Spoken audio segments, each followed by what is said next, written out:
نیاز بھائی سے جو پوچھنا ہو پوچھ لیجیے گا. اجمل صاحب. ہاں تو اور عقل میں بات آئے گی. آپ یہ بہت زیادہ بڑھا دیتے ہیں. نہیں بڑھاتے نہیں بھائی. اگر مختصر ہر پہلو دیکھتے ہیں تو وقت بھی ضائع نہ ہو، کام بھی ہو جاتا ہے. لفظ و لعاب. اور بھائی آپ غور سے سنیں تو بڑھاتے ہیں تو پھر اپنی جگہ پہ آ جاتے ہیں تو اس میں حرج کیا؟ ویسے بڑھانے میں تو کوئی حرج نہیں. بڑھتا ہو آدمی اور پھر لوٹ کی جگہ پہ نہ آتا ہو تو بات. یا تو اتنا وقت فالتو ہو، کسی کے پاس بھی اپنی مسئولیت اور اپنے خیال کو ادھر لگائے رکھا جائے. ویسے ڈاکٹر صاحب کی کہتے ہیں ہم جب بھی کوئی آپ بھی بات چیت کرتے ہیں تو ڈاکٹر صاحب کو بولتے. اچھا نیاز بھائی سے پوچھ تو نہیں آ یہ شعر و شاعریوں میں نکل دیتے ہیں فوراً. ارے سے ہمارا مطلب کوئی حل ہوتا نہیں. جو شعر پڑھا کے نا اس کو آپ نوٹ ٹھیک ہے بھائی، آپ کر لیا کہ کر دیا. وہ تو ہمارے کام کی چیز ہے، وہ تو ہماری زندگی کے ساتھ جڑی ہے، وہ تو ہمارے روح ہے، اس کو کیسے بھولیں؟ یقیناً تو ہے. بھائی آج کے جاری ہو گئے ہیں. اسی سے شاعری میں میں جنجش کرتا ہوں، حرکت کرتا ہوں. یقیناً جی. نہیں بھائی بات اسی کے تھرو باتیں اپنے کرتے ہیں. وہ شاعری سمجھاتے ہیں تو اس میں کوئی بجائے تو نہیں ہے کوئی لمبا کرتے. ہاں صحیح حرج نہیں ہے. اس پوائنٹ پہ پھر آ جاتے ہیں. جی ٹیچر تو نہیں کہ ٹیچر ایسے ہی سمجھاتا ہے وہ لے آ کر کے اور پوائنٹ پہ آتا ہے. نہیں اچھی بات ہے ویسی ہے. شعر شاعری ہمارے مردہ بند کرا دیا کر دے گا. کشکول سے شروع ہوا سوال و جواب کا چیپٹر اور شام کو شروع ہوا اور صبح کے وقت حضرت رومی کی مثنوی سے شروع ہوا. مثنوی شریف کا سلسلہ قریب 2.5 مہینے سے شروع ہے. بہت سے چیپٹر ہوئے اس بیچ میں. گاؤں جانے کے دن سے بند ہوا تھا اور سوموار سے پھر شروع ہوا. اس کی تشریح کل کس مضمون کی تھی؟ کشکول سے. جی تصوف کیا ہے؟ تصوف کیا ہے اور تہذیب کیا ہے اور دوسری چیز رہ گئی تھی محبت اہل بیت. یہ رہ گئی. تہذیب کی ضرورت کسی راستے کو برتنے کے سلسلے میں. تو اس سلسلے میں ذکر تھا کہ پرانے زمانے کی تعلیم یا ایجوکیشن جو تہذیب سے جڑی ہوئی تھی، جو علم حاصل کر رہا تھا اس کے ساتھ بھی ایک تہذیب تھی، اور جو علم دے رہا تھا اس کے ساتھ بھی ایک تہذیب موجود تھی. تو وہ علم تھا اور تہذیب کو بیچ سے ہٹا دیا جائے جیسا کہ آج کل ہے. تو علم تو ہوگا لیکن جو خوشبو ہونی چاہیے اس کے اندر، جس خوشبو سے چیز جڑتی ہے وہ نہ ہوگی، یا جو گہران آتی وہ نہ ہوگی اس کے اندر. اس لیے کسی بھی راستے پہ چلنے کے سلسلے میں تہذیب کی بہت ضرورت ہوتی اور اسے بلا سیکھے اور بلا سمجھے کام نہیں بنتا۔ کوئی یہ چاہے کہ اس کی جو تہذیب ہے یا جس طرح سے اس کی زندگی ہے، جس زندگی سے جڑا ہے، جس طور طریقے سے جڑا ہے، اسی کے ذریعے سے کسی بھی راستے کی کوئی چیز آگے کی اسے یہ ناممکن ہے۔ ہر جگہ کی ہر جیسے کھیل کی تہذیب الگ ہے، پکچر دیکھنے کی تہذیب الگ ہے، اسکول کی الگ ہے، کالج کی الگ ہے۔ اسی طرح سے کوئی دفتر ہے، کہیں پہ کچھ کام ہوتا ہے، کوئی فیکٹری ہے، اس کے ساتھ بھی ایک تہذیب ہے۔ جو کام کرتا ہے کسی فیکٹری میں یا میل میں یا کارخانے میں یا کسی دفتر میں، وہ اس تہذیب کو رکھتا ہے، اپنی زندگی سے جوڑتا ہے، اور نہیں جوڑتا ہے تو پھر نہ اس کارخانے کے لائق ہوتا ہے نہ اس دفتر کے لائق ہوتا ہے۔ تو سوال و جواب میں دو چیزیں، ایک تو تہذیب اور محبت اہل بیت، یہ چیز خاص مخصوص طور پہ لازمی طور پہ جڑتی ہیں آدمی کی۔ میں دوہرا دوں شاید کچھ، لیکن بات لمبی ہو جائے گی۔ کل شام کو میں نے دہروایا تھا اجیت بھائی سے، شاید دھیان ہو آپ لوگوں کو۔ کیوں بھائی ڈپٹی صاحب جی کیا کہا، انہوں نے کیا بتایا تھا اس چیز سے؟ تہذیب کے بارے میں بتا رہے تھے۔ اب تو کیا بتا رہے؟ بہت ضروری ہے، جڑا ہوا ہے، ہر کام میں تہذیب جڑی ہوئی ہے۔ بنا تہذیب کے کوئی کام ہونے والا نہیں ہے، پھر اس میں سفلتا نہیں ملے گی۔ سونے کی تہذیب، بولنے کی تہذیب، زندگی برتنے کی تہذیب، علم باطن برتنے کی تہذیب، باطن تو اس کو جوڑا جائے، خوشبو کس طرح سے جوڑا جائے اس کی تہذیب۔ تو اس میں بتایا گیا تھا کہ روضے پر جاتے ہیں، وہاں پر جانے کی تہذیب، کیسے جائیں گے۔ تھوڑا سا اور ادھر آ جائیے تو جگہ یہ آنے جانے کی راستہ ہو جائے گی، تھوڑا سا اور ادھر ہو دیجیے۔ اچھا والا گیا یہ زیادہ دیر دکھتا نہیں دوست، تھوڑی دیر تو مہکتا پھر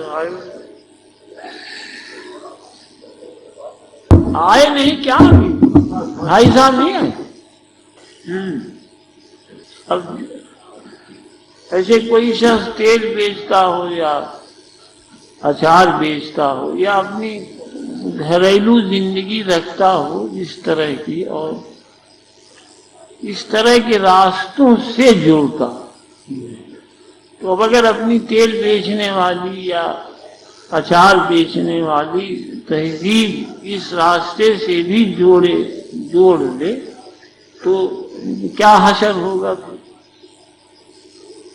ہے نا جی بکری ادھک ہوگی۔ سر تو جو اس راستے کی تہذیب ہے اس کا سیکھنا، اس کا سمجھنا، یہ بہت اسینشیل ہے۔ اس کی تہذیب جو اس کے ساتھ تھی وہ اس راستے سے تو الگ چیز۔ آپ کسی کمپنی میں جائیں کام کرنے اور اپنی جو تہذیب آپ کے ساتھ جڑی تھی اسی وہاں بھی رکھیں، آپ کو کبھی کامیاب نہیں ہے نا۔ اسی لیے ضرورت پڑتی ہے کہ ہر چیز کو کس طرح برتا جائے، کس طرح اٹھایا جائے، کس طرح رکھا جائے۔ سلیقے سے جینا روحانی زندگی میں کس چیز کا نام ہے، ایک مدت تک اسے سیکھتے ہیں. اور ہم نے کیا بتایا؟ اجیت بھائی ذرا آپ اسے پڑھنے، ان لوگوں کے دھیان میں کچھ ہے ہی نہیں. اچھا، اس کی وہ نہیں رکھی نقل آپ نے. کیوں ہے؟ اسی راستے کی ہی تو بات ہوگی. تہذیب ایک خوشبو ہے زندگی کے ساتھ جڑی ہوئی. اگر خوشبو موجود نہیں ہے تو پھر ایک کاغذ کا پھول ہے، اور اس خوشبو کے تحت ہر روح خوش ہوتی ہے. اب آپ پھر خام خواہ کے لیے تہذیب باہر ہو رہے ہیں نا. جی، اس بارے میں آپ نے حضور حضرت خواجہ پوائنٹ ہے وہ آپ بیان کریں. خام خواہ اسپیچ دینے کی نہیں ضرورت. جی، پوائنٹ بتائیے. تہذیب چلنا پھرنا، کھانا پینا، لیٹنا سونا، یا اپنے بزرگ کے پاس بیٹھنا، ان سے گفتگو کرنا، ہر لمحہ کام کی چیز ایک خوشبو کی طرح سے باطن کی راہ. نیاز صاحب کیا کہا تھا بتائیں. حضور تہذیب کے بارے میں انہوں دھیان سے سنو.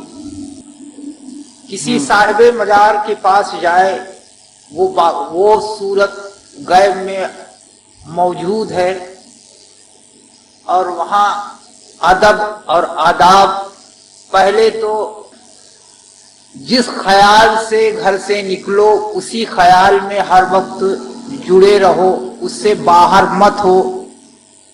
اگر دو چار آدمی ہو تو گفتگو ہو تو انہی بزرگ کی تعریف ہو، انہی کے بارے میں گفتگو ہو. اور نہیں تو اگر خواجہ کا کہ ہاں ہم لوگ جا رہے ہیں تو خواجہ کی نام کی جو دعا ہے اس کو زبان پر جاری رہے، دل کہیں ادھر ادھر بھٹکنے نہ پائے. پھر پہنچنے پر ادب، کسی حالت پر روضے کی طرف پیٹھ نہیں ہونا چاہیے. کسی طریقے سے وہ پیٹھ نہیں کر کے بیٹھنا چاہیے، اور وہاں پر جا کر کے 10 منٹ جتنا جسے ہو سکے خاموشی سے بیٹھ کر کے پیچ کی درخواست دے، اور خاموشی سے جیسے پانی میں آدمی ڈوب جاتا ہے اسی طریقے سے ڈوب کر کے انتظار کرو. پھر اس کے بعد میں ہو سکے تو کچھ درود شریف پڑھ کر کے نذرانہ کرو. پھر بعد میں اپنی حاجتیں پیش کرو. پہلے شروع حاجت اپنی نہ پیش کرو، ہم کو یہ چاہیے، ہم کو وہ چاہیے، ہم کو یہ چاہیے. کچھ دیر تک سب خالی ہو کر کے فیض پانے کے لیے انتظار کرے تو ضرور سے ضرور وہ روح تمہاری طرف خیال کرے گی. اتنے ہی تھا کہ اور بھی تھا. ایک بدو ہے سرکاری کے گھر سے چلے تو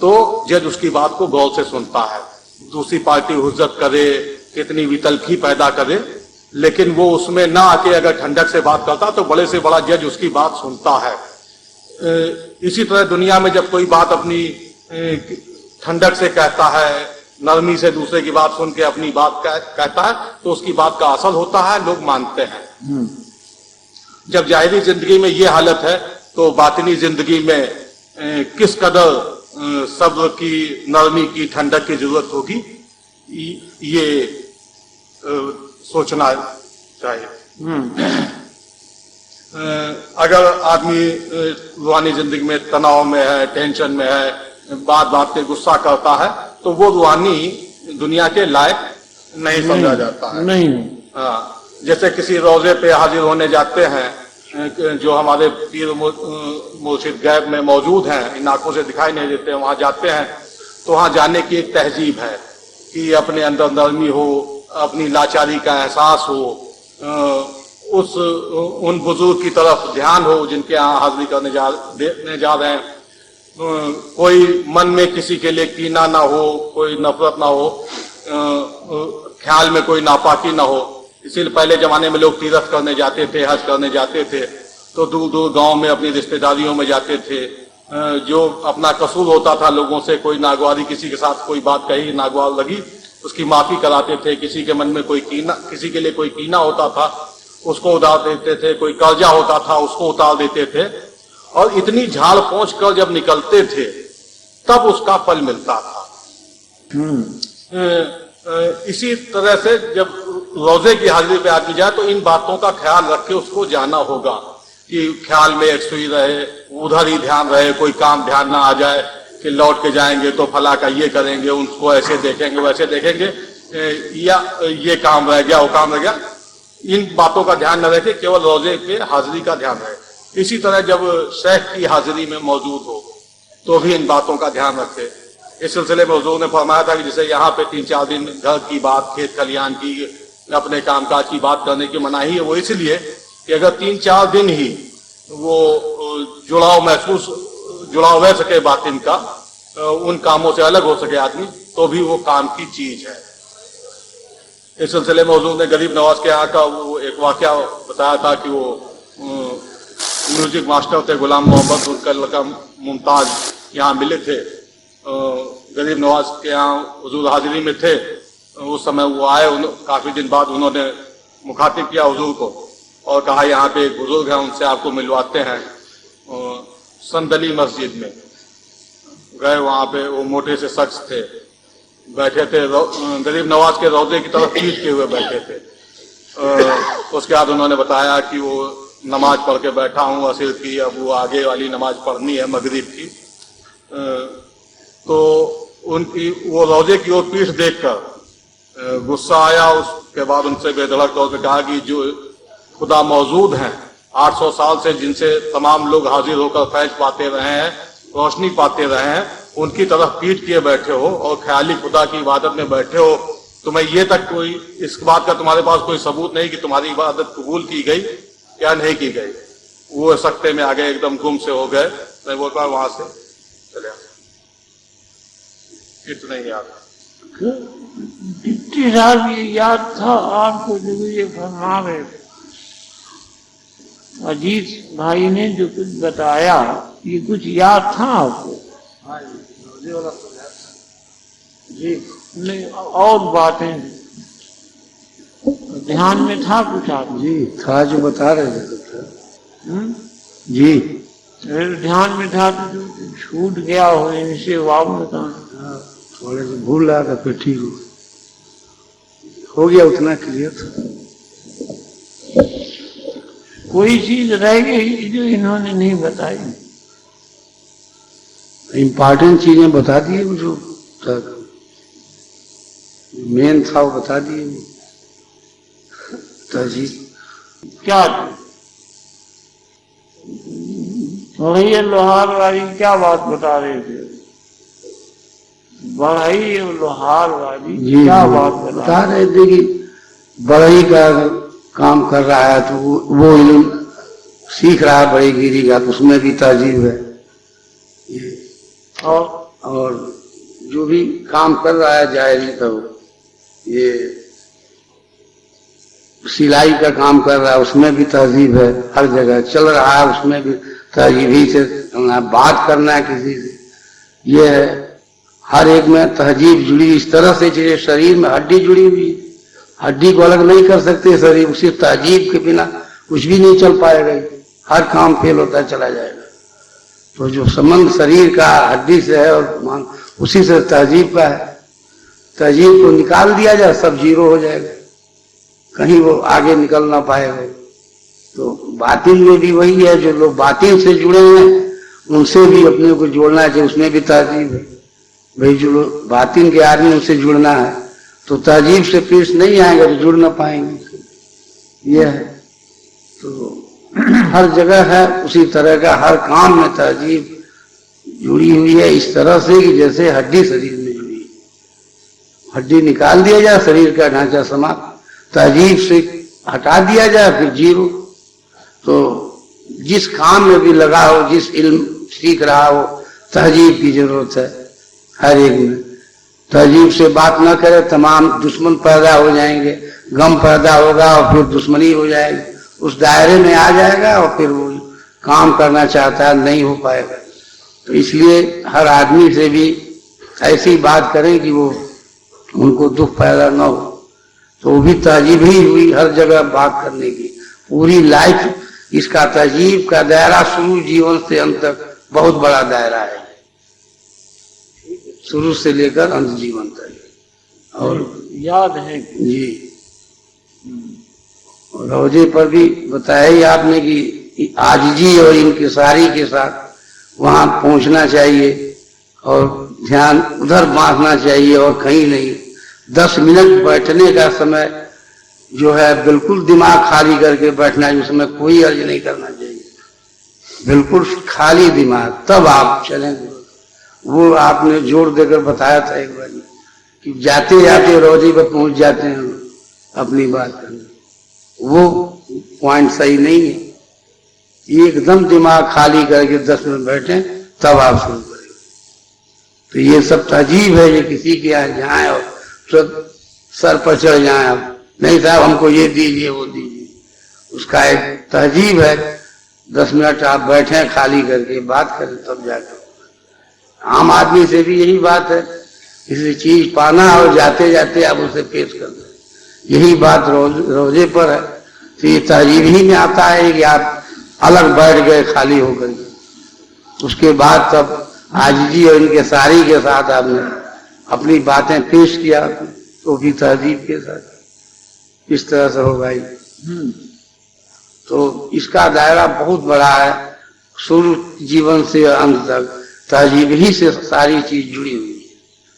اس لیے یہ روحانی میں بھی یہ ہے اور جو ظاہری جیون ہے اس میں بھی یہی ہے۔ تو جبکہ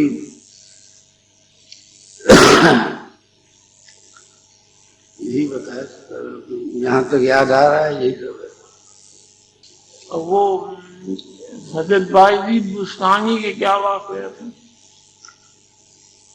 وہ جو ہے حج کرنے نکاح پر پلیٹ لے آئی، حج کرنے کے ارادے سے جا رہے تھے مکہ مدینہ، پھر ان کو کسی شہر سے گزر رہے تھے، خیال آیا کسی کوئی بزرگ فقیر ہو اس سے مل لیں، تو کسی شہر میں وہ پھر ان سے ملے، اپنی حالت کو بتایا رہا ہم جا رہے ہیں حج کرنے۔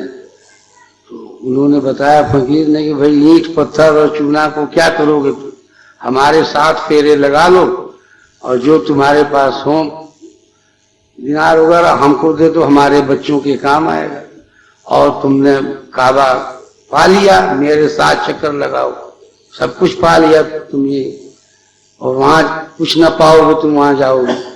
تو پھر یہی کیا انہوں نے روحانی تہذیب بیان کر رہے ہیں حضرت رومی۔ جی تو اس میں بھی میں نے اس سلسلے میں یہ واقعہ اٹھایا جی، تو اب ان کے سمجھ میں آ گئی بات یہ، جگہ جگہ اس طرح کی تہذیب بیان فرماتے ہیں مسئلے جی جگہ جگہ بیان جی جسے پچھلے لوگ ہم سے آپ سے پہلے کے لوگ